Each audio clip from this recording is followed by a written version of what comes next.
Fala pessoal, Latos falando pessoal. Bom, vamos para mais uma palestra aí do Cowork, né? Hoje a gente está tendo o prazer de trazer um cara de peso, apesar de não ser muito de peso, né? Magrinho, atleta, né? A gente vem numa pegada de trazer algumas pessoas de mercado financeiro e hoje a gente mudou um pouco o foco e trouxe alguém para falar de vida pessoal, né? De desafio e tudo mais que tem tudo a ver com o mercado financeiro. O José Virgínio é atleta, né? Profissional. É conhecido como o Rei da Montanha, tá? É ultramaratonista de trail, né? Corridas de montanha e tudo mais. Agora, recentemente, foi convidado para ser técnico da seleção brasileira de Ultra Trail também, que vai ser na Espanha, né? Vai ser na Espanha, para os 80 quilômetros em montanha. Então, ele veio falar um pouco do que é a experiência, por que ele é conhecido como Rei da Montanha, quais os desafios ele enfrenta todo dia para ser o atleta que é, como que é a mentalidade de um atleta que corre provas longas, super longas, né?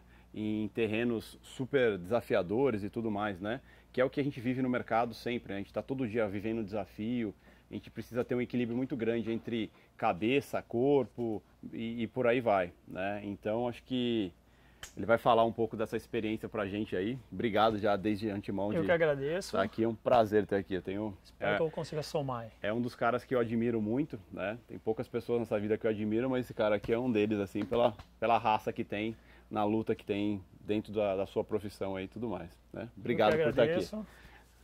Obrigado pela oportunidade. Acho que uma palavra que resume bastante, assim, não só o que é o Virgínio, o que o Virgínio se tornou, até para vocês mesmos, isso na vida, a palavra é acreditar. Se iludem, pessoas que lêem e nem sempre acreditam naquilo que está lendo, ou aquilo que a gente ouve e de repente pode ser um conto de fada, mas acima de tudo você tem que acreditar que aquilo vai dar certo, né? Quando eu falo aquilo, eu estou falando desde um casamento, da sua empresa, o seu investimento na sua casa, no seu carro, no seu bem-estar familiar hoje, amanhã ou daqui 100 anos que seja, que todo mundo que a gente não vai durar 100 anos, mas a gente tem uma vida, nós temos filhos, sobrinhos, então isso vai se arrastar por muito tempo. Seria muito fácil a gente chegar para trabalhar ou para construir que seja e viver somente o hoje e esquecer o amanhã e não tirar frutos do que a gente fez, o que fizemos ontem.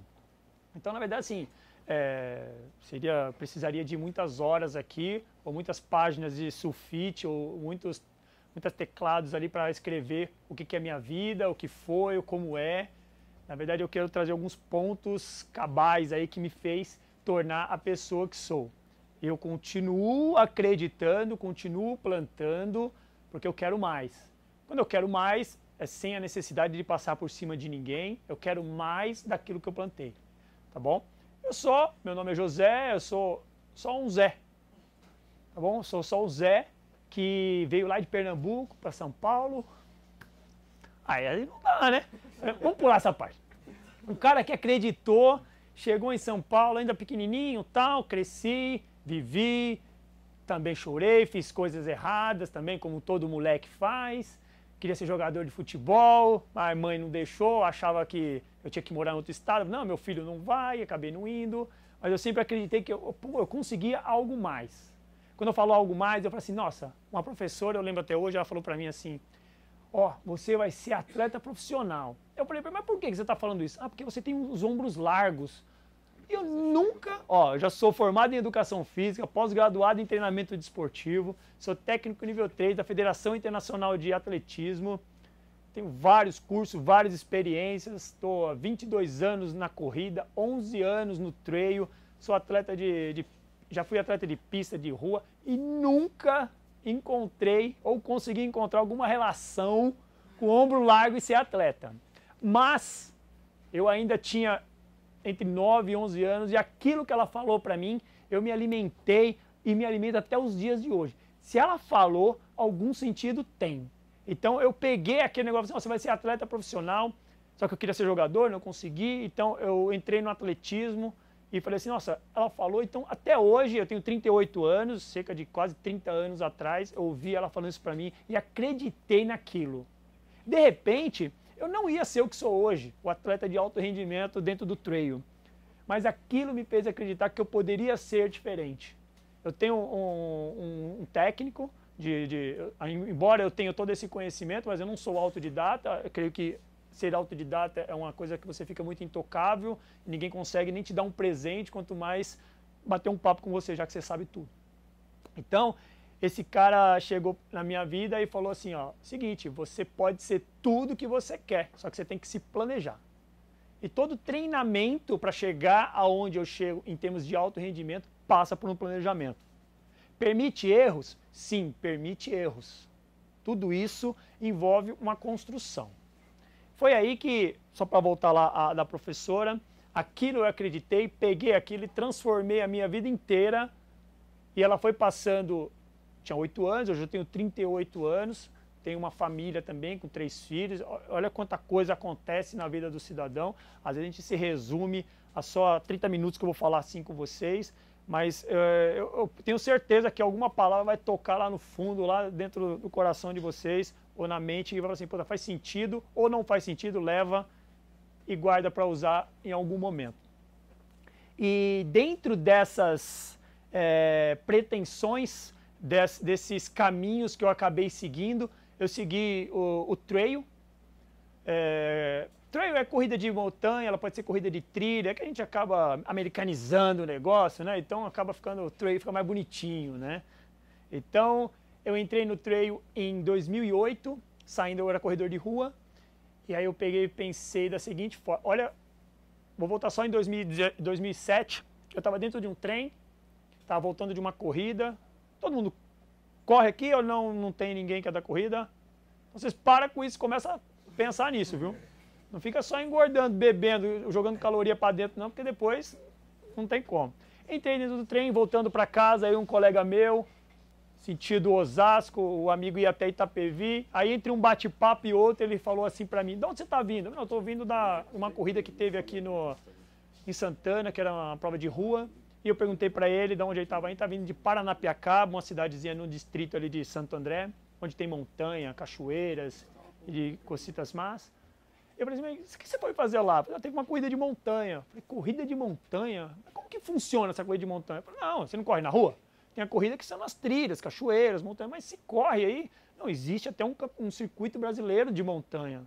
E fiquei com aquilo na cabeça, fui para casa, era dezembro, e aquilo, como a professora havia me dito aquilo lá 30 anos atrás, na época não 38, mas 20 anos atrás, eu peguei aqui e falei assim, eu estou achando que isso é alguma coisa que vai me levar para um mundo diferente. Aí eu entrei em 2008 no Circuito Brasileiro de Montanha, fui testar, ver como que era. Em 2008, das 7 etapas eu venci 6, fui segundo em uma, me tornei campeão do Circuito Brasileiro de Montanha e ganhei o 2008, 9, 10, fui tricampeão. E só que na época eu pensei assim, eu preciso de mais. A modalidade não era tão desenvolvida ainda no Brasil, não se corria corridas de montanha, não saía para fora para buscar esse cenário, e eu via um potencial tanto do Virgínio quanto da modalidade de crescimento. E se a modalidade cresce, eu poderia ser um precursor da modalidade, alguém que levasse essa ideia. Eu peguei essa ideia em 2008 e falei assim, eu preciso de 5 anos, 5 anos, não estou falando 5 dias nem 5 meses, eu fiz um planejamento de 5 anos que eu deveria ganhar, partindo de um treinamento, ganhar tudo o que eu conseguisse de corrida, de feitos, ou de colocar na rede social, de colocar na mídia, que eu era o cara que construiu e levou a ideia do trail para o Brasil. E partindo do Brasil para o mundo. Eu venci em 2008, aí em 2009, a Nike, a multinacional de material esportivo, que vocês devem conhecer, ela fez um evento em São Paulo, onde ela me convidou a ser o garoto propaganda da prova, que era desafio São Paulo, Rio de Janeiro. É uma prova de 600 quilômetros. Calma, em 3 dias, tá bom? O pessoal já pensa 600, não. Em 3 dias, e a princípio eu não poderia participar da prova, porque eu era profissional, mas como eu fiz o vídeo da prova, olha como a coisa vai se encaixando. Eu fiz o vídeo da prova, um membro da direção da Nike, por N motivos, não pôde participar, eu entrei na vaga dele. E dentro desses 3 dias tinha o desafio, que era o Rei da Montanha. Quem vencesse esse trecho de montanha, que era um trecho chegando já em Ubatuba, era o Rei da Montanha. Então ganhei o Rei da Montanha. Vamos supor que aqui vai ter um campeonato de vira-copo. O cara ganhou, o cara é o Rei do Copo. Claro, o Rei da Montanha. E eu pensei comigo, já isso em 2009, eu falei, nossa, se eu ganhar esse trecho, eu posso dizer, pelo menos em 2009, que eu fui o Rei da Montanha na prova da Nike. Eu falei assim, nossa, eu vou me dedicar a esse trecho.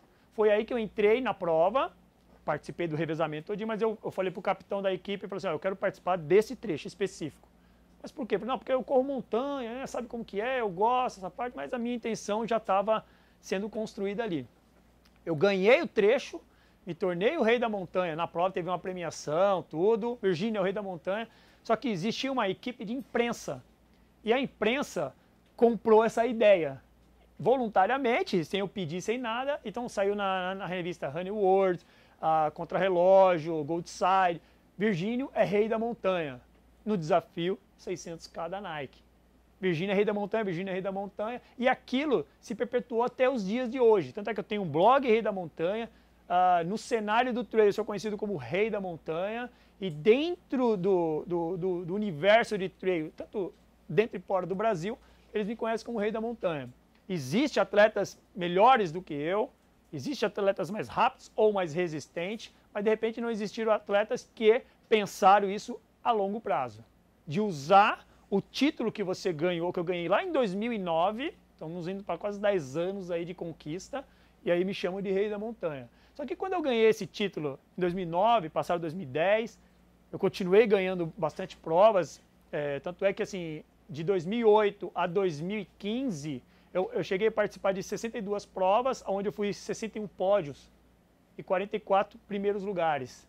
Então assim, eu sempre fui muito, desde 2008, aonde eu vou, eu estou entre os primeiros. Não porque, pô, você está falando que você é o melhor. Não, eu me dedico muito para isso. Eu trabalho muito para isso. Então, assim, o dia de chuva é o dia de treino. O dia de sol é dia de treino. O Natal é dia de treino. Pô, então você é meio louco, meio habituado. Não. Eu sei o que eu quero. Eu acredito naquilo. Só que antes de acreditar, eu preciso trabalhar para aquilo. Então é isso que acaba, que eu falei para vocês, que a principal palavra que tem que ter é acreditar naquilo que você quer buscar. É muito fácil ficar hoje, por exemplo, hoje está um dia bonito. 6 horas da tarde, você olha o dia cinza, chovendo, e você tem uma assessoria te esperando. É muito fácil pegar o WhatsApp e falar assim, galera, tá tendo uma reunião aqui, não posso sair, não tem ninguém na sala. Galera, não vai dar para ir, que eu tenho uma reunião para ir, ou tenho um compromisso na minha casa. Aí você mora na Zona Oeste, você demora 2 horas para chegar lá, e o treino é aqui no Parque do Povo. Se você para, espera o trânsito passar, você chega antes das 2. Então, são coisas que a gente acaba fazendo isso. Então, assim, 5 anos depois, eu comecei, me tornei Rei da Montanha, só que eu precisava fazer mais. O que eu... Bom, você já é o Rei da Montanha. Só que, assim, o rei, ele não vive só de títulos. Eu não ia, já são 11 anos de trail. Tem provas que eu chego, eu estou no pódio, mas tem provas que eu não consigo ganhar, tem gente melhor do que eu. Só que isso acontece com mais frequência do que acontecia em 2008, 9, 10, 11, 12, 13, 14, 15. Como que se tornar rei e continuar reinando com autoridade, né? Autoridade, não autoridade de mandar, autoridade de falar assim, vai para a direita, vai para a esquerda, mas autoridade de passar a simplicidade da coisa. Como é possível chegar aonde o Virgínio chegou, ou onde o Zé chegou. Então, eu continuo sendo o Rei da Montanha, sim, mas eu continuo levando para o cara que está do meu lado, ou o cara que está atrás, ou o cara que chega comigo, ou até vocês mesmos, que nunca ouviram falar do José Virgínio, o Rei da Montanha. Eu falo para vocês, sou o Rei da Montanha, mas eu consigo colocar no coração de vocês que você também pode ser rei. Então eu vou te explicar qual é o caminho. Eu acreditei, eu trabalho para isso, eu me dedico para isso, e pessoas como o próprio Jefferson, a Poliana, acho que para falar assim, não, vamos deixar o tiozinho falar lá um pouquinho, a experiência dele. Na verdade, o que eles eles trouxeram para vocês aqui é só uma experiência de vida. Eu só estou contando uma história, eu até trouxe um PowerPoint, eu podia armar o PowerPoint aqui, eu gastei algumas horas ali e reuni um pouquinho o que eu sei, um pouquinho e coloquei em foto, vídeo. Cada um tem uma história aqui. Quem não tem uma história para contar, é que de repente Ah, não sei mexer no PowerPoint. Mas se você parar numa mesa de bar ou parar do lado do teu filho numa cadeirinha de balanço, você vai contar uma história. Quem não tem uma história? Quem não tem um momento de superação? Então, isso que eu trago para vocês, mais uma vez, é uma história que deu certo. Mas para dar certo, eu caí bastante. Quantas escadas eu precisei descer antes de pegar o lugar mais alto do pódio? E posso falar para vocês que nem sempre estar no lugar mais alto do pódio significa que você é o campeão. Vou dar um exemplo para vocês. Nós temos a Corrida Internacional de São Silvestre, 31 de dezembro, todos os anos. São cerca de 35 mil pessoas. Gente de todos os estados do Brasil e de fora do país. Só um vai subir no pódio. Significa que os outros 34.999 são perdedores? Eles não atingiram a meta? Qual é a meta? Se você perguntar qual é a minha meta, eu vou correr sábado agora, uma cidade aqui na Serra da Mantiqueira, que chama São Bento do Sapucaí, na prova de 50 km. Qual é a minha meta? Qual é a meta daquele cara que vai largar do meu lado? Ele não quer ganhar a prova, ele quer concluir a prova. Pô, mas não vai ganhar nada? Mas o que é ganhar para vocês? O que a gente resume a ganhar? Será que ganhar é ganhar dinheiro? Eu tenho certeza que quantos aqui estão aqui trabalhando, mas quantos estavam em outras empresas, ou estão aqui, já receberam proposta para sair, mas não saem por causa aquele cara que fica te enchendo o saco do seu lado todo dia na hora do almoço, por causa da companhia do cara, ou da garota. Não que você quer pegar ela, mas é pela companhia, a troca de energia. Não, aquela galera ali quando se reúne, puta, não tem preço aquilo. Não é só dinheiro. Eu falo para você, não é só dinheiro. Eu sou professor de educação física, mesmo tendo toda essa pompa de rei da montanha. Ano passado eu fui para o Mundial de Ultra Trail na Itália, era para estar com vocês. Ano passado eu tive que cancelar, porque foi justamente na época que eu estava na Itália. Esse ano eu fui convidado para ir para a Espanha, mas não foi na data, não foi hoje. Deu certo de vir aqui e falar para vocês. Gente, é lógico que se você trabalha numa empresa e ganha 1.000, outro te oferece 5.000, não tem escolha, né, meu? Ou a gente se vê no bar no final de semana. Não é isso. Mas assim, às vezes a gente quer ganhar, mas ganhar o quê? O que realmente tem valor para você quando a gente fala em ganhar? É o valor sentimental, emocional, financeiro, material? O que é ganhar? O que é um ótimo final de semana? Ah, um ótimo final de semana é a praia. Ah, tudo bem. Então eu te dou, se fosse passagem, te dou 2 passagens, praia grande, uma pessoa por 35 metros quadrados, 35 centímetros por metro quadrado, todo mundo encolhido ali. E aí? É isso que você quer? Não, minha melhor viagem de férias, eu quero ir um bangalô e Honolulu. E aí? Tem gente que se contenta com uma redinha, filha, quietinho, um som baixinho. E isso é ganhar.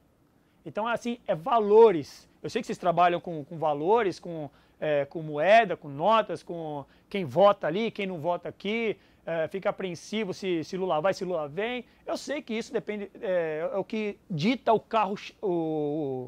caminho de vocês aí. Mas, gente, ganhar é a gente se sentir bem. Acreditar naquilo que a gente planta. Nós somos o que plantamos. Dificilmente vai acontecer algo que você quer muito, dificilmente vai acontecer se você não sonhou com aquilo. E se então, você não lutou por isso também, né? Lutou. Então, assim, foi uma trilha legal que você abriu aí. Às vezes, quando ele chega na prova, ele grita isso, aquilo. Eu grito porque eu sei o que é treinar na chuva, treinar de manhã, treinar de tarde. Às vezes, eu tenho preguiça. Tem dia que eu não quero ir. Eu tenho isso também. Não é porque eu sou atleta que, não, você é atleta, por isso que você treina. Não, tem um dia que eu quero ficar em casa. Mas aí o que eu quero, o meu sonho, aquilo que eu acredito, é maior do que a minha preguiça.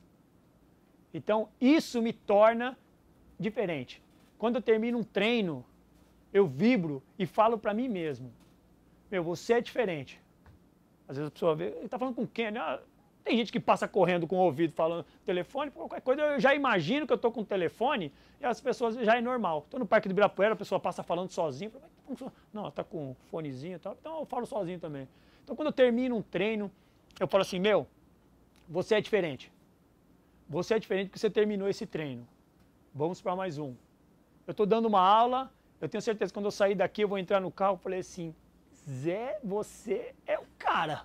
Porque eu esperava chegar aqui, todo mundo sentadinho, eu ia ficar aqui no PowerPoint, vocês iam ficar vendo ali um videozinho de 2 minutos, eu ia dar aquela respirada. Vamos lá, mas não. Na hora que ele abriu, eu falei assim, não se assusta não. Eu falei assim, opa, e aí? Tranquilo? Aí o cara já perde a voz, já começa a secar. Mas é aquilo, quando a gente domina um assunto, a gente tem bagagem para falar, tem assim, vida para passar para vocês. Eu tenho certeza que muitos aqui têm mais experiência do que eu.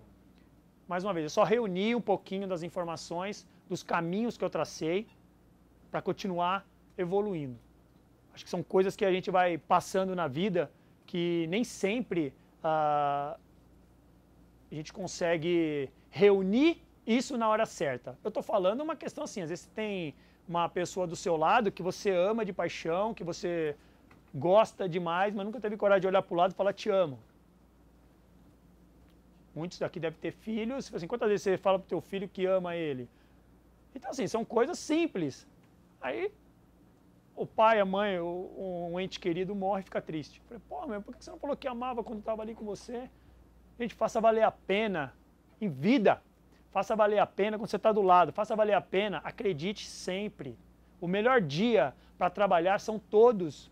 O melhor dia para acreditar são todos. Os melhores dias para sonhar são todos. Saibam que vocês sonham todos os dias. Às vezes você se lembra muito pouco, mas vocês sonham todos os dias. Bom, queria abrir assim para vocês de repente puxar alguma gavetinha aqui na minha cabeça. Eu tenho uma pergunta para vocês, Zé, que acho que a primeira delas, assim, dentro da sua carreira toda, acredito que você teve vários desafios, né? E alguns você teve que tentar várias vezes até conseguir, né? Qual que foi o seu maior desafio e como que você lidou durante todo esse tempo com as derrotas? Porque, ok, você tem muitas vitórias, isso é fato, mas você lutou muito para chegar nisso e com certeza teve muitos tombos até chegar aonde você queria chegar, né?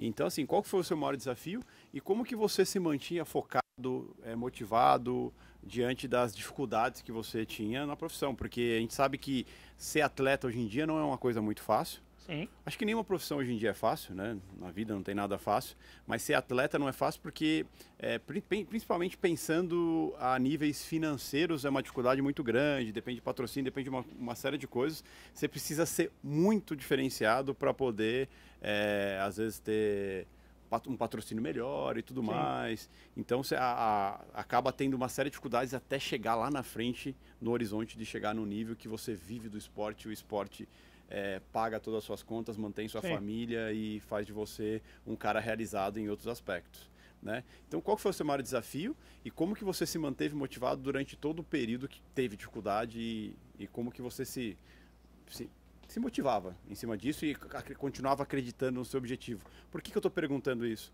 A gente do mercado financeiro, a gente acaba tendo, até chegar lá, em ser profissional do mercado financeiro, a gente passa por muitos percalços e no qual o mercado financeiro em si, a gente tem que se moldar muito como pessoa, a gente tem que melhorar muito como ser humano e o mercado acaba dando muitos motivos para a gente desistir ao invés de continuar, porque a dificuldade é muito grande.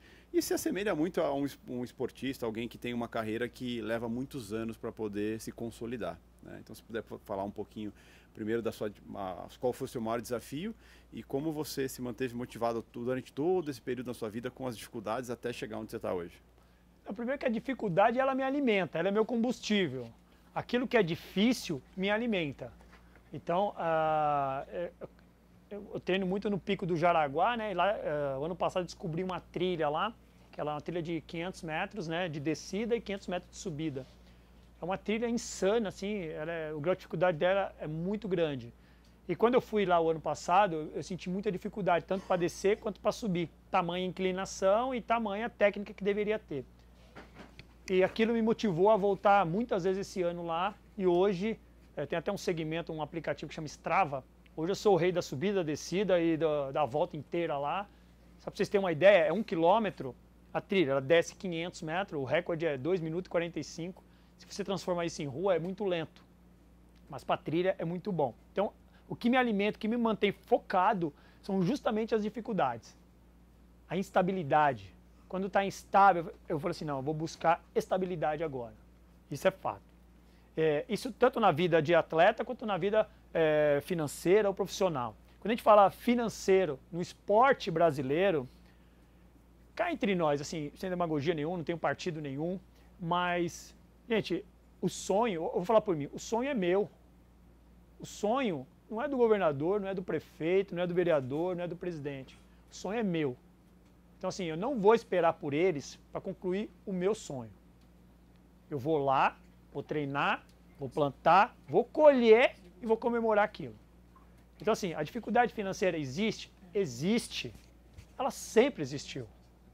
Não vai ser agora, eu já tenho a ciência do cenário nacional em termos de esporte e de atleta de alto rendimento, o que faria o Virgínio parar de trabalhar, eu dou aula em escola, para mini maternal até 9º ano, eu tenho uma assessoria esportiva de trail, que atuo no Parque do Povo, Ibirapuera, USP, e sou atleta e tenho minhas aulas de personagens.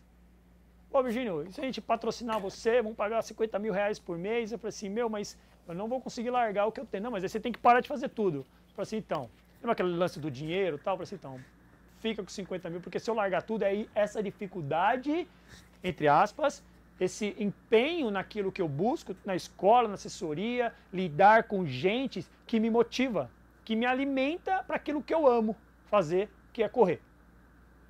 Então, assim, eu vivo porque os outros acham que eu sou o cara imbatível. Isso me alimenta.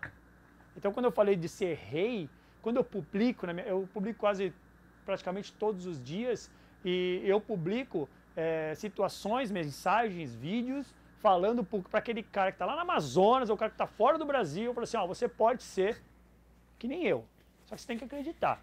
Eu não sou diferente, eu nasci de 9 meses mesmo, eu nasci em 4 de julho de 1979, não tem segredo nenhum, na cidade da Caatinga, lá de Pernambuco, então assim, não sou diferente. Eu sou um cara que acredito mais. A grande dificuldade que eu passei, assim, que eu tive que me reinventar. Eu tive 2 situações, eu vou falar dentro do esporte. Em 2003, eu corri uma maratona de rua, que foi em Blumenau. Eu fiz 2 horas e 22 minutos e 10 segundos, que é o meu recorde pessoal na rua até hoje. E partindo desse ponto, eu fui convidado a integrar uma equipe que é tida como... que ela acabou esse ano, né, que era a antiga BMF, a BMF Pão de Açúcar, que tinha os atletas de elite, que tinha Vanderlei Cordeiro de Lima, Marilson Gomes dos Santos e outros mais. Eu comecei a integrar essa equipe em 2004 e eu fiquei por 1 ano. Só que por 1 ano eu fiquei tratando uma lesão que se chama fasciite plantar. Fasciite plantar é uma lesãozinha que tem bem embaixo do seu calcanhar, que quando você está em pé ela dói, quando você está deitado ela dói, e quando você vai acordar e tirar o pé para colocar no chão, dói. Agora você fala isso para um atleta. Corre.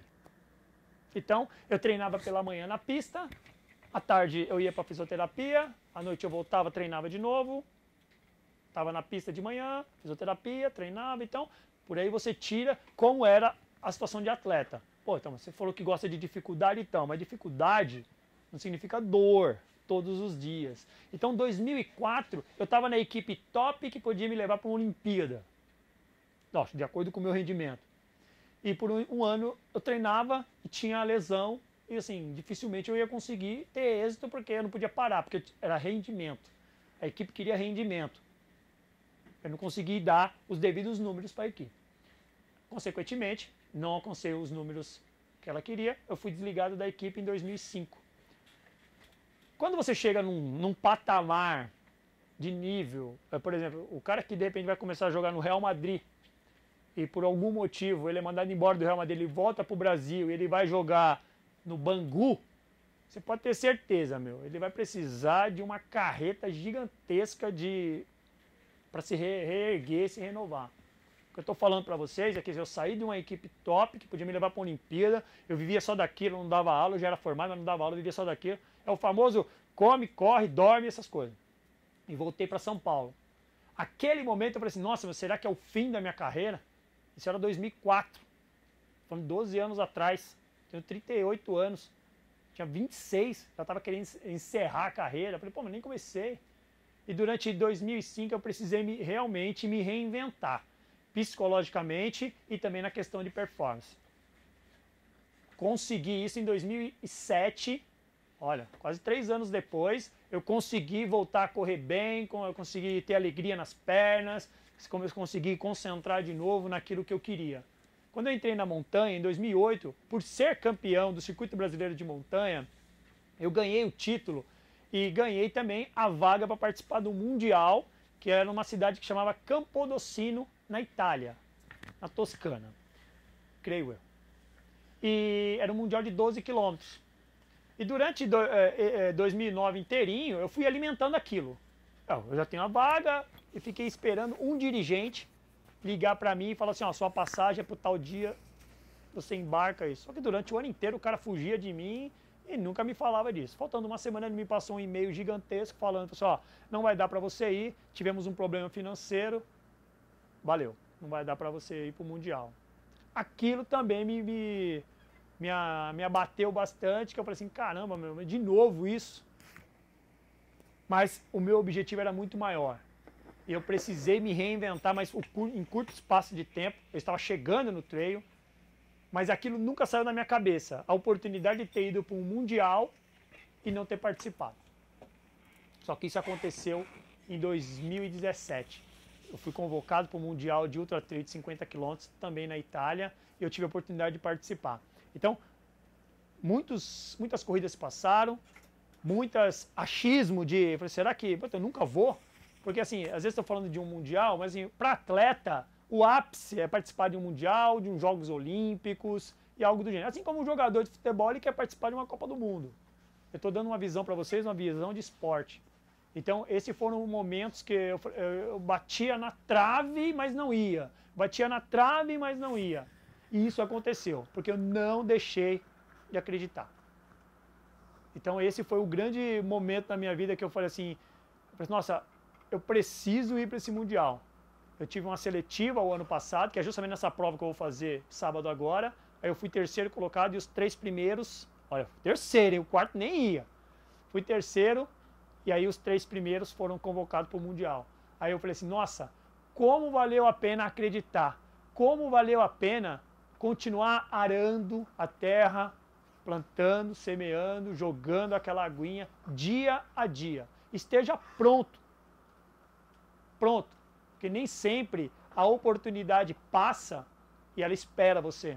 Esteja sempre com a sua malinha no ombro e assim que ela passar, pegue ela com a mão.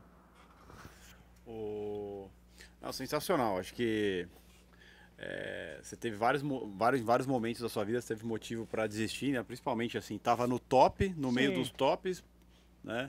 E infelizmente algo que foi além da sua força de vontade, que foi uma lesão que você não escolhe, simplesmente acontece.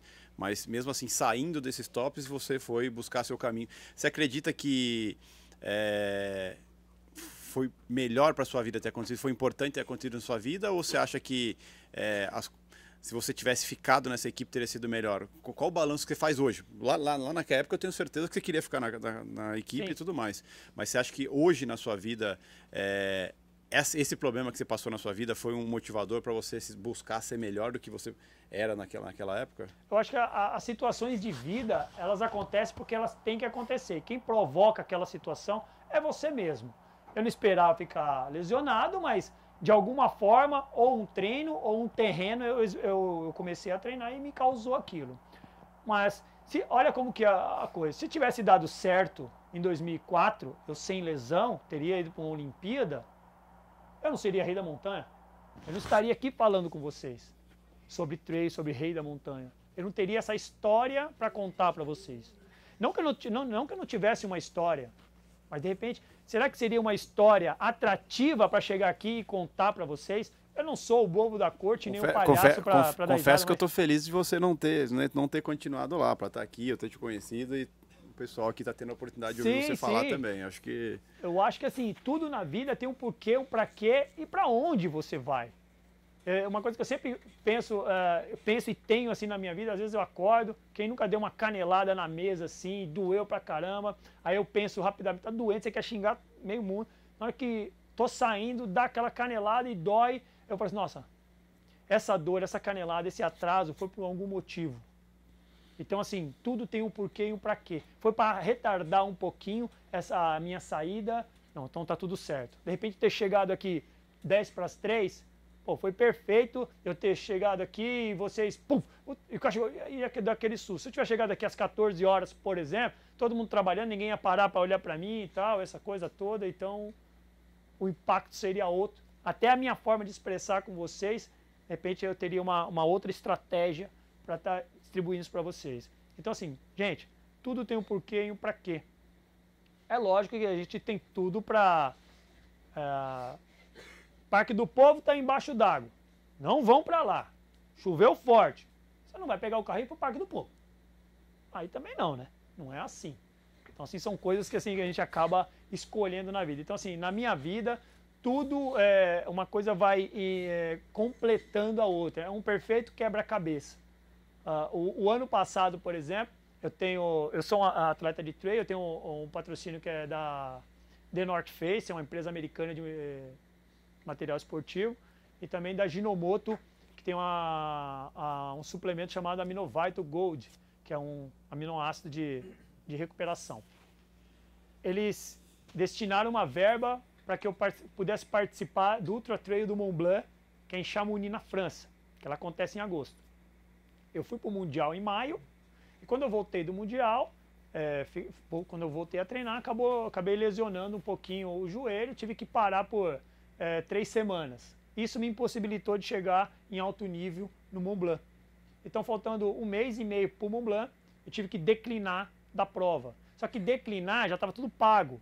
Passagem, estadia, tudo isso pago.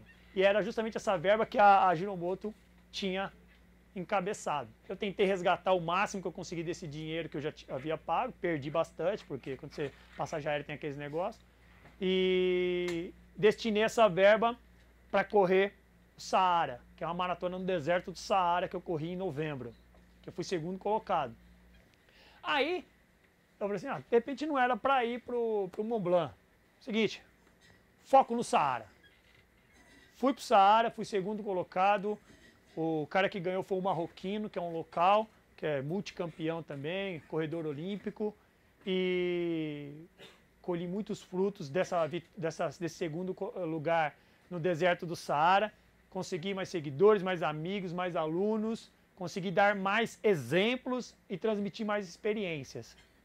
Pô, mas você preferia ir para Chamonix? Pro Saara? Então, o que era melhor? Não sei. Eu sei que foi muito bom quando eu tive que mudar. Quando eu tive que sair de um momento que não dava para ir e fui para o deserto do Saara. Então são situações que a gente consegue prever, ter controle, mas a gente tem que, mais uma vez, a oportunidade passa, ela tem que estar pronta. Vocês têm que estar prontos para agarrar aquela oportunidade. A oportunidade, quando eu estou falando, eu volto a frisar no comecinho, não é uma questão financeira somente. Escute um pouquinho o coração. Porque o coração, ele fala, é que nem mãe. Mãe, quando fala, a gente só não acredita. Mas quando a mãe fala, gente, é verdade. Quantas as mães falam assim, não vai pra lá, que você vai se machucar. Não, eu vou. Geralmente não acontece nada, mas a tiazinha sabe o que faz. O pai não, que o pai é meio bruto, né? O pai não vai, pronto, não sei o quê. Sua mãe já falou. Mas, gente, a mãe tem sensibilidade. Quando a mãe fala pro filho ou pra filha, esse cara não presta. Essa menina tá te sugando. Não, o homem pensa com as duas cabeças. De baixo não tem cérebro, então esquece a mãe. Aí a filha, né, você tá pegando no pé dele, que não sei o quê, ele é isso. Mas lá no fundo, você sabe que ela tem razão. Só que de repente você precise de 1 ano, 5, 10, 15 anos para lembrar, puta, minha mãe me alertou disso. Eu não tô falando que a mãe falou, você tem que fazer, né? Aí você acaba pegando um pau mandado, você não tem brilho próprio, você não tem opinião própria. Mas, gente, ouça, qualifique, jogue lá dentro da massa cinzenta, dá aquela chacoalhada e pense. Eu, mais uma vez, que eu falei pra você, eu posso falar 1000 palavras aqui. Guarde uma ou duas e vê se depois, amanhã ou daqui a alguns anos, vê se faz sentido. Então, acho que é uma questão mesmo de troca de experiência, de vivência. Não sou o cara, não sou o suprassumo, mas sou um cara que reuniu umas palavras aí, uns vídeos e sabe contar uma história para vocês. Quando a gente fala de alto rendimento, fala de atleta, nós estamos falando de marcas, de resultados, nós estamos falando de pódios, ou não. Depende do que o atleta busca. Mas o amador, ele tem que passar por tudo isso, tem que doer, tem que treinar no frio, tem que treinar no calor. Mas vamos partir do ponto tecnológico.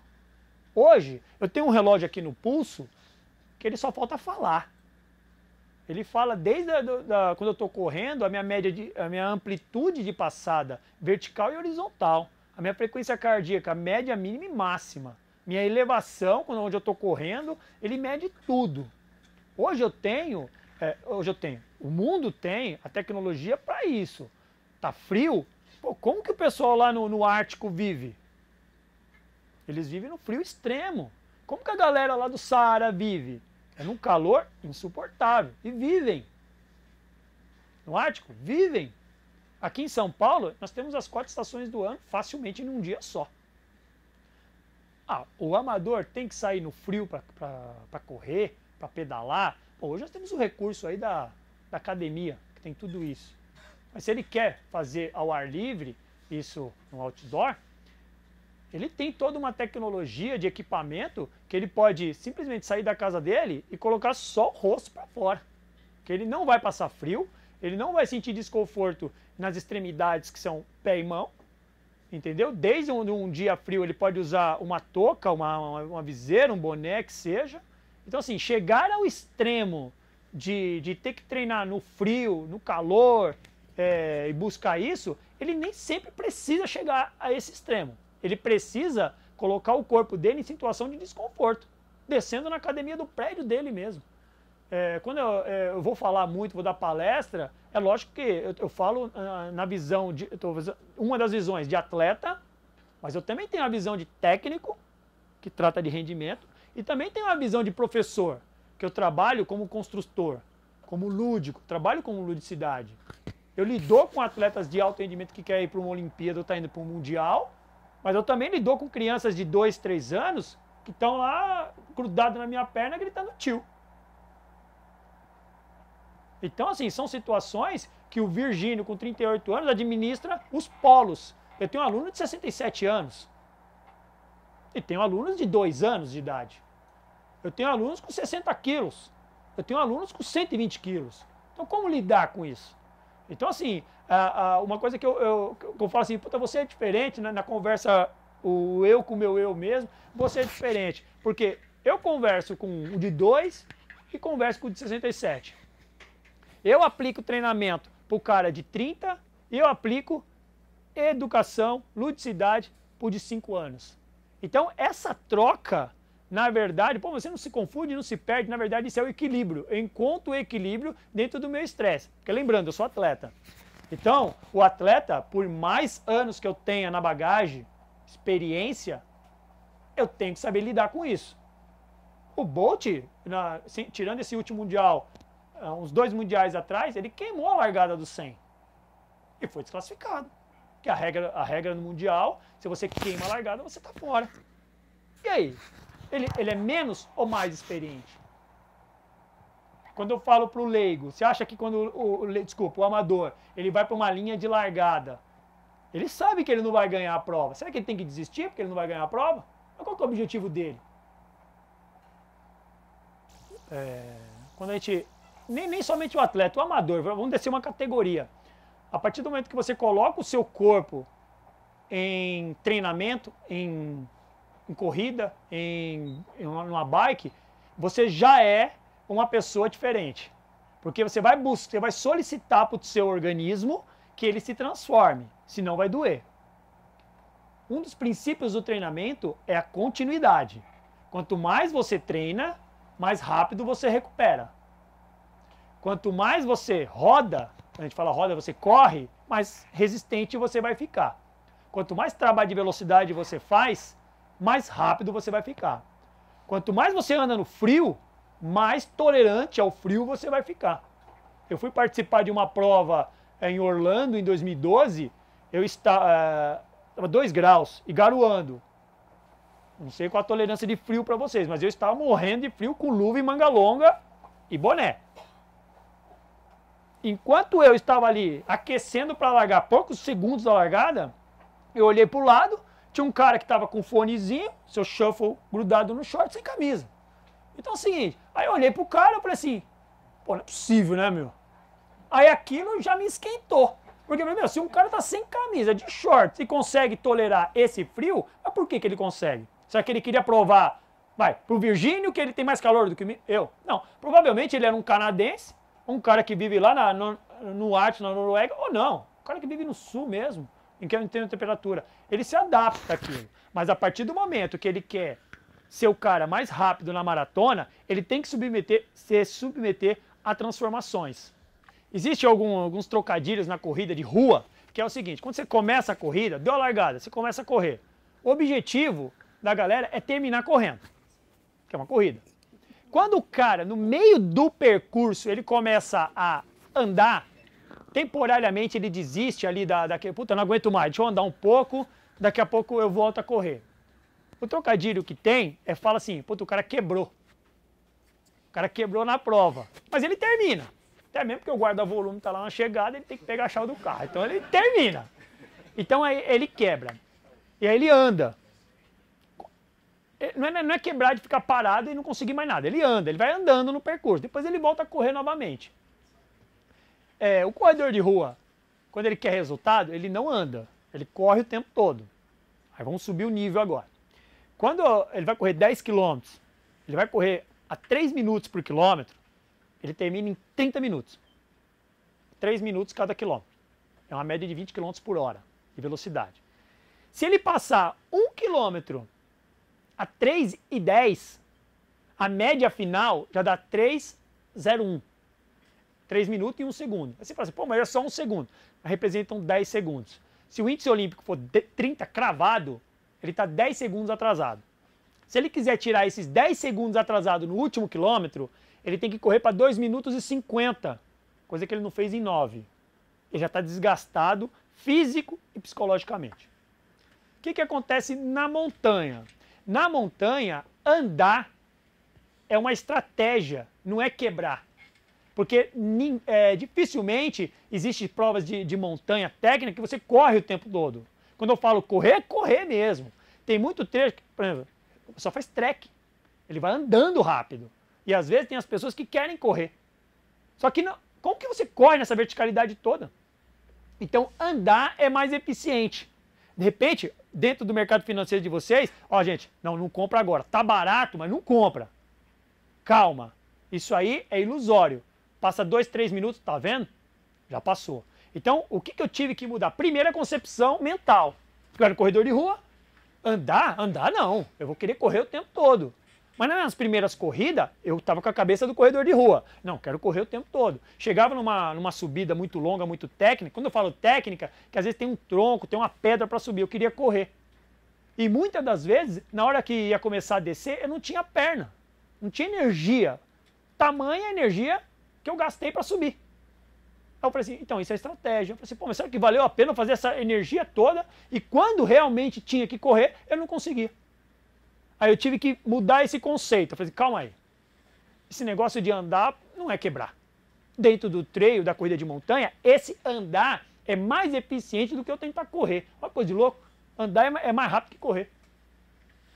Se eu te falar que o recorde mundial dos 20 quilômetros de marcha atlética é andar rápido. Tem toda uma técnica, mas assim, não pode correr, nem trotar. Tem que sempre deixar um pé no chão. 1h20. 20 quilômetros.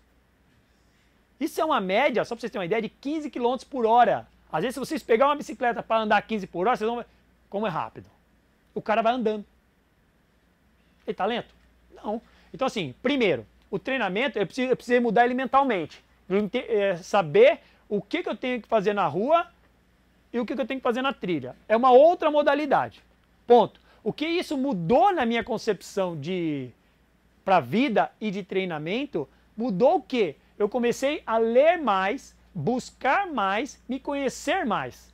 Porque toda subida é subida, mas tem subida que ela vai além do músculo, ela vai para o mental. Quantas vezes vocês já passaram na rodovia Anhanguera ou Bandeirantes e olha o Pico do Jaraguá? Você olha aqui e fala, nossa, mano, aquilo ali deve doer para subir. Mas quantas vezes você já teve situações de ter feito coisas mais pesadas? Então, assim, são coisas que a gente precisa, primeiro, mudar mentalmente. Mudando a mente, você consegue mudar a sua estrutura física ou de posicionamento dentro do trail. Eu, no caso, dentro do trail. O cara do gelo, provavelmente, ele vem de uma adaptação. Ele não nasceu e, de repente, fala assim, não, eu vivo se eu ficar dentro do gelo ali, tipo o Aquaman. Ele vive porque ele tem que ficar dentro da água. Eu não descobri nenhum mutante ainda, mas... Deixa eu te perguntar uma coisa antes do Rabin perguntar. Você acha que o mental é tão importante quanto a técnica ou mais importante que a técnica? O mental, ele faz a construção para a técnica, né? Não adianta eu saber executar a técnica, mas eu não saber para que eu vou usar aquilo. Não adianta eu falar para vocês que vocês têm que fazer trabalho de velocidade se você nem sabe para que é aquilo. Eu estou falando velocidade, então vocês vão saber que vai ficar mais rápido. Mas o nome técnico é intervalado. O nome técnico da corrida de longa duração é endurance, e são corridas longas. Mas para que eu tenho que fazer uma corrida longa? Por que eu tenho que treinar num terreno instável, técnico? Por que eu tenho que comer carboidrato? Por que eu tenho que... eu não posso beber refrigerante? Por que eu não posso tomar álcool? Ah, mas no Natal eu não como panetone, não como docinho. Mas o cara toma o destiladinho dele e a cerveja. Não, mas eu não comi o doce. 1 grama de carboidrato corresponde a 4 quilocalorias. 1 grama de destilado corresponde a 7 quilocalorias. Resumindo, a bebida é mais calórica do que o bolinho. Vai pro bolinho.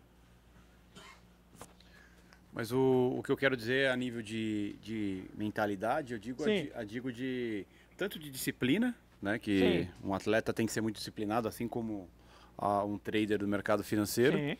Mas eu digo também no aspecto de você ser sua própria motivação. Como você comentou, pô, você olha a montanha e você fala, caralho, né? Olha o tamanho dessa montanha, eu vou ter que subir essa merda, né? E o quanto o fator psicológico é importante nisso. Porque aí puxa o gancho da primeira pergunta que eu fiz, você não respondeu ainda. Que é referente assim, qual foi o seu maior desafio? Você faz provas muito longas, qual foi a prova mais longa que você enfrentou até hoje? E como que foi a sua cabeça, o seu mental para isso? Por que eu estou perguntando isso? Até esse final de semana eu fiz aquela peregrinação que você sabe que quando eu comecei a treinar com você eu já fazia ela, de 120 km de CT a Pirapora, né? Para Pirapora, a Poli foi junto dessa vez. E chega uma hora que não tem mais corpo, é cabeça, porque dói tudo, né? E como que é o mental de um atleta de alta performance? Você ia perguntar isso? Desculpa.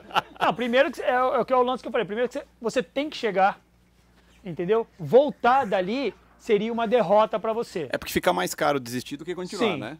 Mas qual que é a mentalidade, assim? Porque chega uma hora tá dor, chega uma hora tá você com mais ninguém. Acho que é legal passar... O que acontece? O pessoal do mercado financeiro, você não conhece muito do mercado financeiro,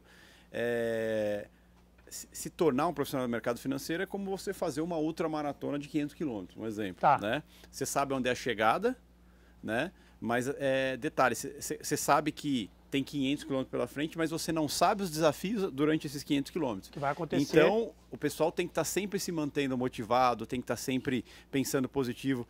Ao longo da prova, ele vai ter mais motivos para desistir do que para continuar e por aí vai. Né? Então, acho que é legal você dar a visão de como um atleta encara isso. Qual que é a mentalidade de um ultramaratonista quanto a isso a prova. Porque você pega um exemplo, um amador, por exemplo, que está fazendo uma prova longa. O cara não está ganhando nada com isso, é mais o desafio pessoal. Então, né? mas ele precisa se motivar a todo minuto. Isso, exatamente. Então ele tem que estar sempre se motivando e buscando motivos para ele continuar fazendo aquilo, Sim. né? A pole fala, meu, o que eu estou fazendo aqui, né? E é muito isso. Então assim, o cara simplesmente pode pegar as malinhas dele e falar, meu, vou embora, chega, e acabou, né? Um atleta profissional não. Vai um pouco além, é a profissão dele, ele está fazendo aquilo para a vida dele. Sim. Como que é o pensamento, como que você se motiva, como que lida com a dor, lida durante uma prova dessa? Qual foi a prova e como que você lida durante todo esse processo dessa prova?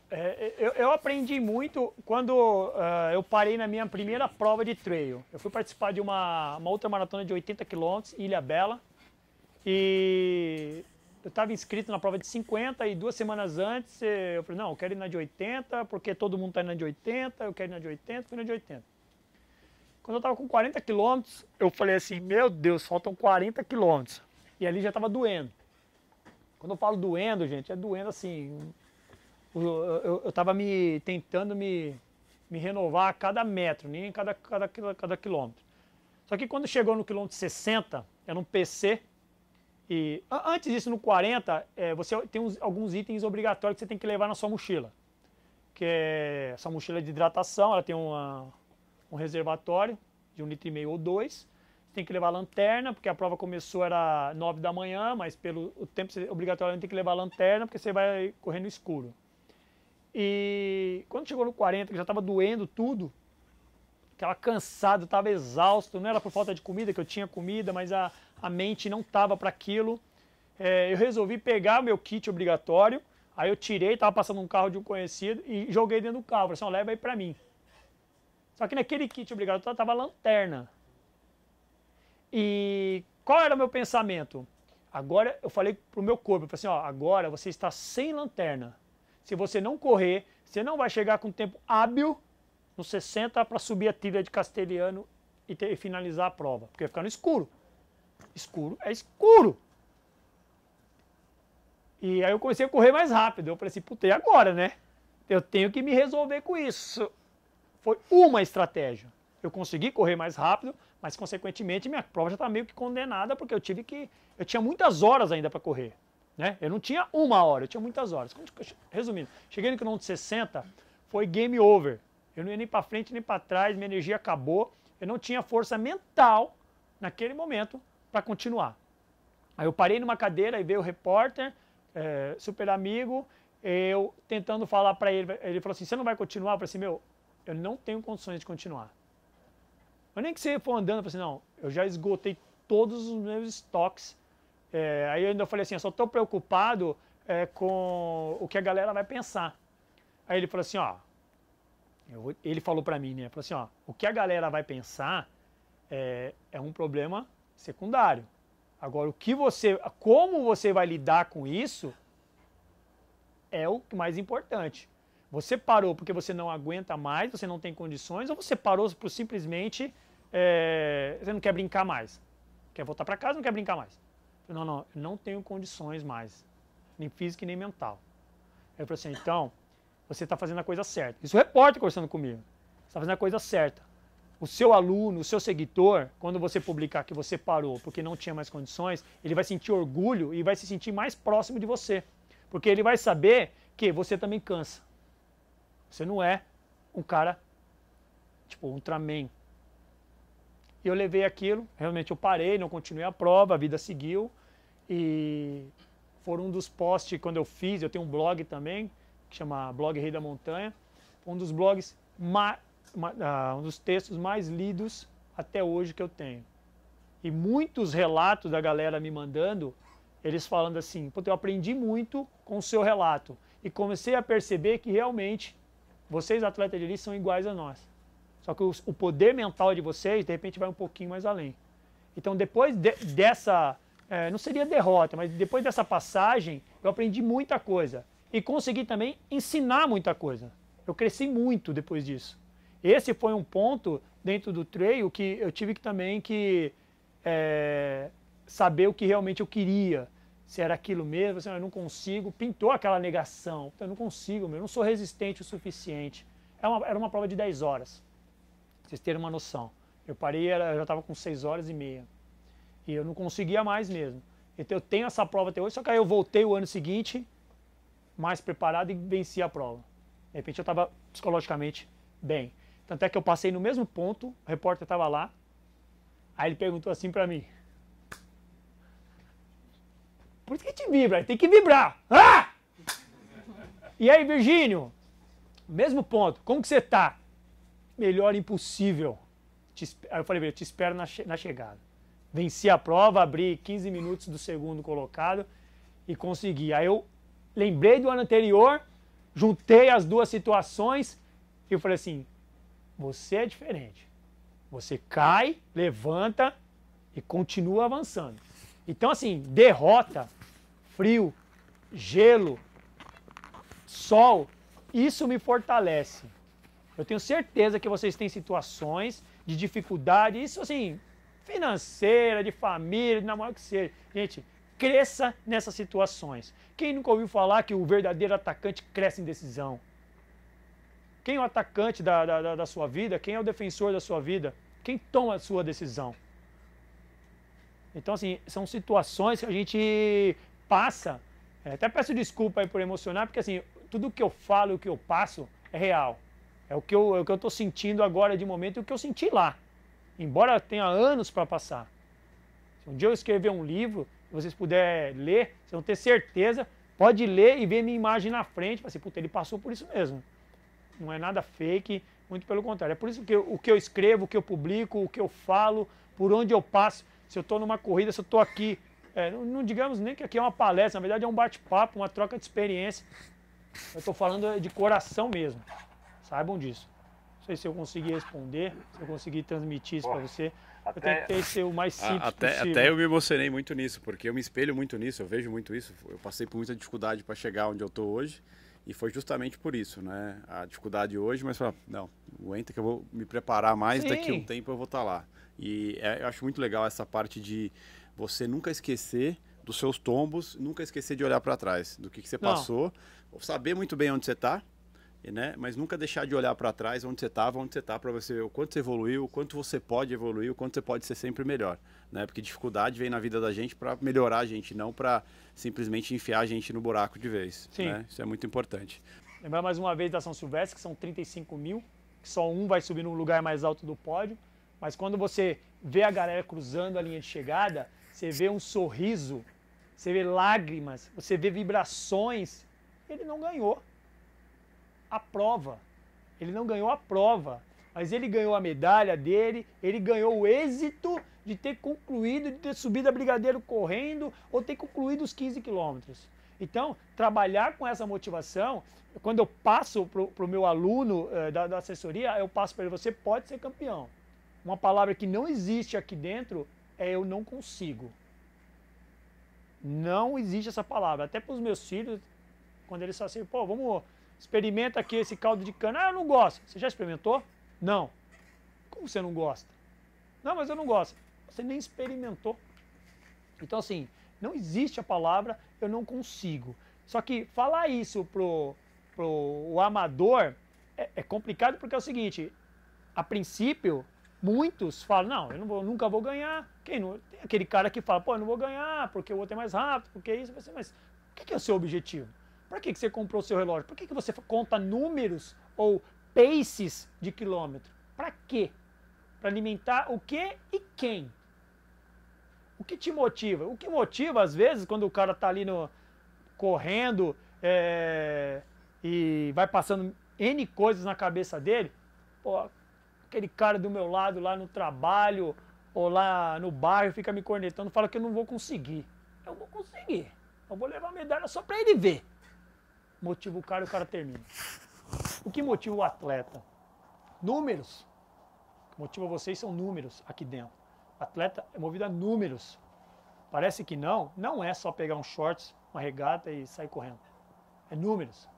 Se é um corredor de rua, ele tem números e metas. Eu quero fazer 10 km para 30 minutos, eu tenho que passar o primeiro quilômetro para 3, o outro para 6, o outro para 9 e assim sucessivamente. Na montanha, eu quero concluir os 50 quilômetros em 5 horas e 40. Só que aquela montanha X eu vou passar para tanto, aí já é questão de estratégia, aquele trecho para tanto, por isso que dá essa soma. Pô, mas durante 5 horas, o que se passa na cabeça? Eu quero aquilo que eu acredito, aquilo que eu plantei. Eu vou buscar a todo momento isso. Pô, mas e quando seca essas fontes de energia, quando seca esses parâmetros? Aí eu lembro daquele cara que me passou uma mensagem assim no Facebook, no Instagram, falar, guerreiro, acreditamos em você. Por que acredita em mim? Às vezes o cara nem me conhece, mas ele está mandando uma mensagem. Naquilo eu me alimento. Às vezes é um post que eu falo, ó, tô indo para a prova A ou para a prova B, vá com Deus, a gente acredita em você, você é o cara, você é dedicado, parabéns, força. Não são só palavras escritas ali no Facebook e no Instagram.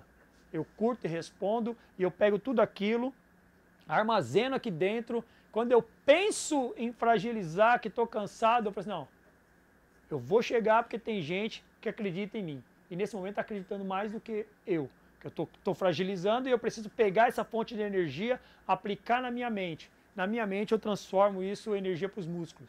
Então assim, a todo momento são estratégias que você vai buscando, porque eu falo para você, dói, cansa, demora, mas tudo que eu planto, que eu treino, que eu leio e que eu ouço, aquilo tem que me fortalecer de alguma forma. É isso que eu transformo essa energia. É isso que me faz, quando cruzo a linha de chegada com êxito ou não, em vibrar. Porque às vezes não dá para vencer todas, mas dá para concluir todas. Não vou estender muito, mas tem uma passagem na minha vida que jamais vou esquecer. Eu era office boy, eu trabalhava numa empresa de laticínios que chamava Sumineira, ela não existe mais, era ali na Água Branca. Eu trabalhei durante 3 anos e finalzinho de 98 eu fui mandado embora, era office boy. E eu já entrei numa equipe no SESI em Osasco e o treinador falou assim pra mim, né, falou assim, você vai começar a treinar direitinho agora, sistematicamente, né? Sistematicamente quer dizer que você vai começar a fazer o treino dia a dia, o dia de velocidade, o dia de treino de força, assim vai. Não, eu vou agora, ainda mais agora que eu fui mandado embora, eu vou ter mais tempo para treinar, olha a cabeça. Mais tempo para treinar. Ah, você foi mandado embora? Você acabou o ensino médio? Eu acabei, então mas por que você não pega esse dinheiro e investe na faculdade? O treinador falou para mim, né? Aí eu falei, eu vou ver isso aí. Sabe, você fica meio com o ovo na bola. Não, eu vou ver isso aí, tranquilo. Na minha cabeça, o que eu ia fazer com aquele dinheiro? Tudo, gente, menos faculdade, né, pô? Eu falei assim, aí tá bom. Aí chegou um dia que tinha um prazo limite lá pra fazer. Eu estudei no Unifiel, que é em Osasco, ali perto do Shopping Continental. E fui treinar no SESI, era uma terça-feira. Tava garoando ainda, né? SESI tem uma pista de atletismo, de carvão de vegetal. E eu cheguei na pista, eram umas 6h30 da tarde. Cheguei pra treinar. Aí ele perguntou, Jair Rossetti, o nome do técnico. E aí, fez lá a inscrição pro vestibular, né? Pô, então, depois eu vejo isso aí, não tava sem dinheiro aí. Eu queria escapar da situação, entendeu? Queria jogar a responsabilidade por uma situação que não existia, né? Ele falou assim, mas você não fez nada? Eu tô sem dinheiro. Aí acabei não fazendo nada, então vamos treinar. Treinei, e geralmente ele dava carona até próximo de casa pra mim. Nesse dia a carona foi me parar na faculdade. Aí ele falou assim, então você vai lá fazer a inscrição. Falei, caramba, tá bom, vai. Puta, não. Fui lá, fiz a inscrição, chegou o dia da prova, fiz o vestibular e tal, passei no vestibular. Aí passou-se, entre vestibular, passar e fazer a matrícula, se passaram acho que umas 3, 4 semanas no máximo. Aí eu treinar novamente, cheguei no SESI e aí? Perguntou lá, e aí, passou, não passou? Você não falou mais nada da faculdade? Não, passei, pô, tranquilo, passei. Mas assim, é bom pra mim já ver como que funciona, porque aí pro ano que vem eu já vou estar pronto, entendeu? Então eu vi que não é um bicho de 7 cabeças, brigadão por ter me vamos deixar pro ano que vem. Mas por exemplo, pro ano que vem, não, eu nem peguei minha rescisão ainda, eu já vou deixar ela penhorada, aí não dá certo, né? Sabe como que é? Fui lá e treinei. Nesse dia, eu lembro até hoje, porque era um dia que a chuva estava um pouquinho mais forte. Ele estava indo embora, era umas 6h30, 7 também, que era o horário comum que eu chegava, e eu estava chegando. Eu tinha 16 quilômetros para fazer na pista, eram 40 voltas na pista. É um treino que dura 1h04, mais ou menos. E eu falei, não, mas eu vou treinar aqui, fica tranquilo, eu já sei qual é o treino, né? E nesse dia, a galera foi embora, ele ficou na arquibancada e eu treinando. Falei, caramba, né? Tá bom, né? Fiquei treinando sozinho e ele lá sozinho. Terminou o treino, peguei, me troquei. Assim, pô, eu falei pra ele, você me esperou só pra levar pra cá, não precisava, né, pô? Fui o último a chegar aí, a galera tá indo embora, essa chuva, frio, né? Não, tranquilo, não tem problema não. Te deixar lá. O cara me deixou na faculdade. Eu falei, pô, mas de novo, meu? Eu falei assim, não, agora você vai lá e faz a sua matrícula. Eu falei assim, mas criatura, eu não vou ter como pagar isso, porque eu não peguei, não tem rescisão, como que eu vou ter? Eu não trabalho mais, eu fui mandado embora. Qual a parte que você não entendeu? Eu falei assim, não, uma coisa de cada vez. Vai lá e faz a matrícula. Aí entrei na matrícula. Ele era diretor de escola, eu por ter entrado na educação física, ele me contratou como professor eventual. Professor eventual, na nossa época aí dos mais antigos, é aquele professor substituto. Que quando falta o professor, ele vai lá e atua no lugar dele. Ele trabalha com temas transversais, tipo, aplica uma atividade em comum da matéria. Aí eu comecei a trabalhar com ele. Só que aí, quando eu entrei para fazer a rematrícula e voltei para o carro que ele me deixou em casa, eu andava mais uns 2 km para chegar em casa, que eu morava em Barueri. Aí eu fui pensando, eu falei assim, isso não é normal. Então eu comecei a falar assim, se tem alguma coisa que está passando na minha frente e eu estou prestes a perder, o nome disso é oportunidade. Então ele me levou uma vez, me deu outra chance, eu não posso negar isso. A partir do momento que eu passei por essa situação, eu comecei a ver que a vida estava passando ali, só que ela estava estendendo a mão para que eu puxasse ela. Então, esse cara, ele se fala até hoje, lógico, ele foi meu primeiro técnico de atletismo. Eu agradeço ele imensamente por ser a pessoa que eu sou hoje, profissionalmente. Em 2001, meu pai acabou falecendo, e eu acabei adotando ele, assim, essa imagem, essa figura de olhar para alguém e falar assim, meu, o cara me ajudou involuntariamente. Ele olhou para mim e acreditou. Por que não, desde então, eu olho para o próximo e falo assim, não, eu preciso retribuir e fazer o mesmo.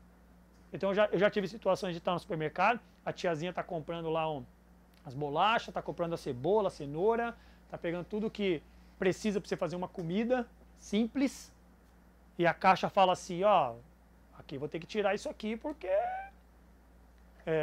o valor já passou, né?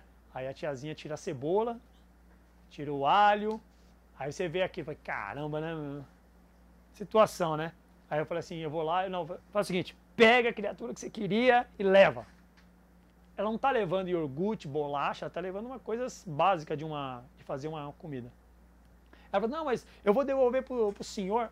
Pô, senhora, a senhora tem 50 anos, eu tinha 35, alguma coisa do gênero. Eu falei assim, eu só espero que a senhora faça o mesmo que eu fiz para alguém quando tiver oportunidade.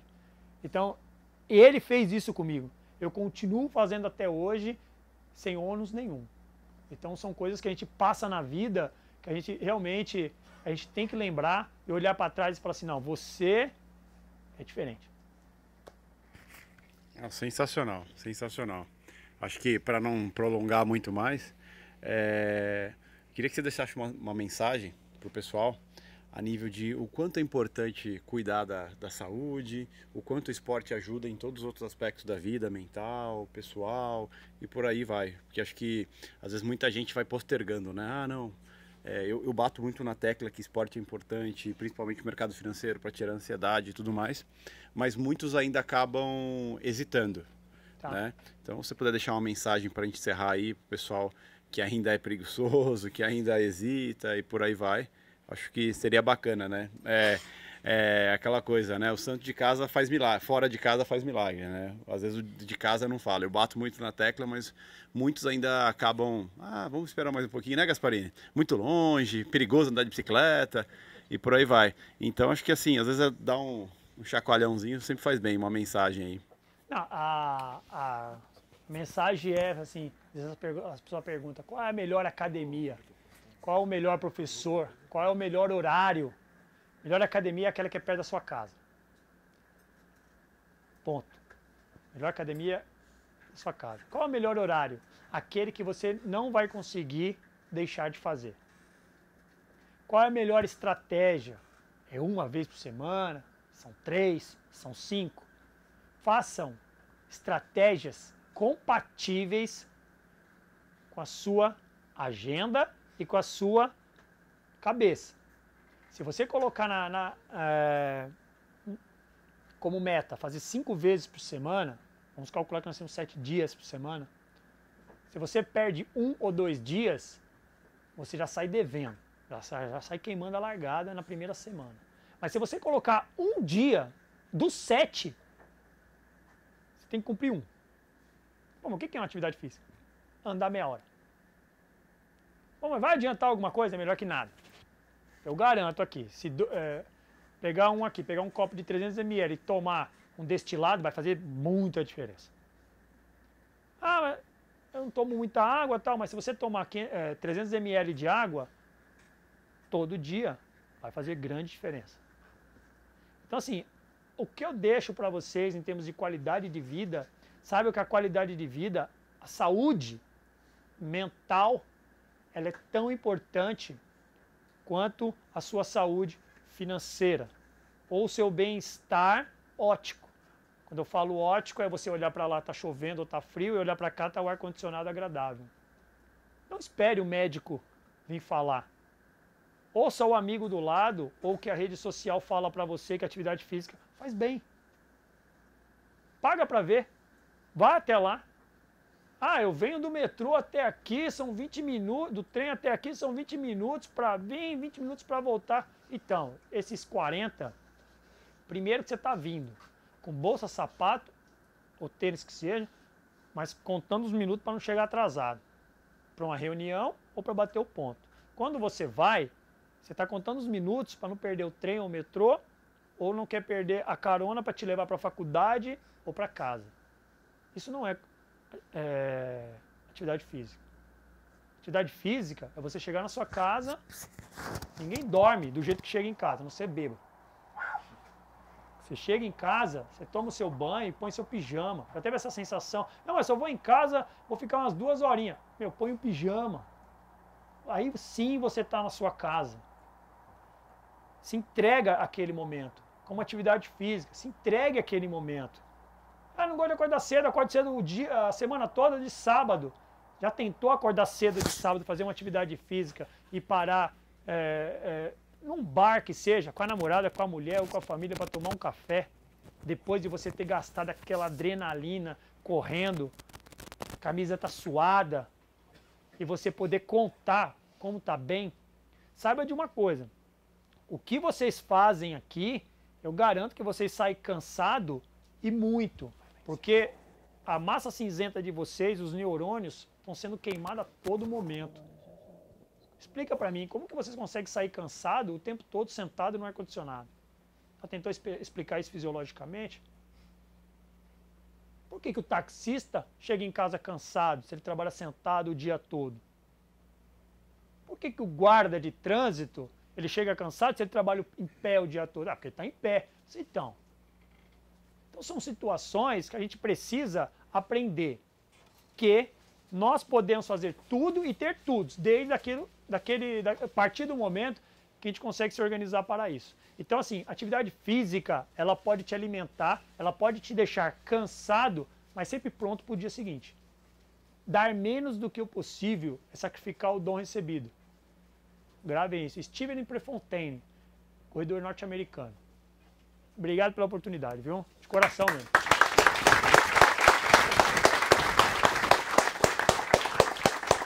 Obrigado, viu? Agradecer, viu?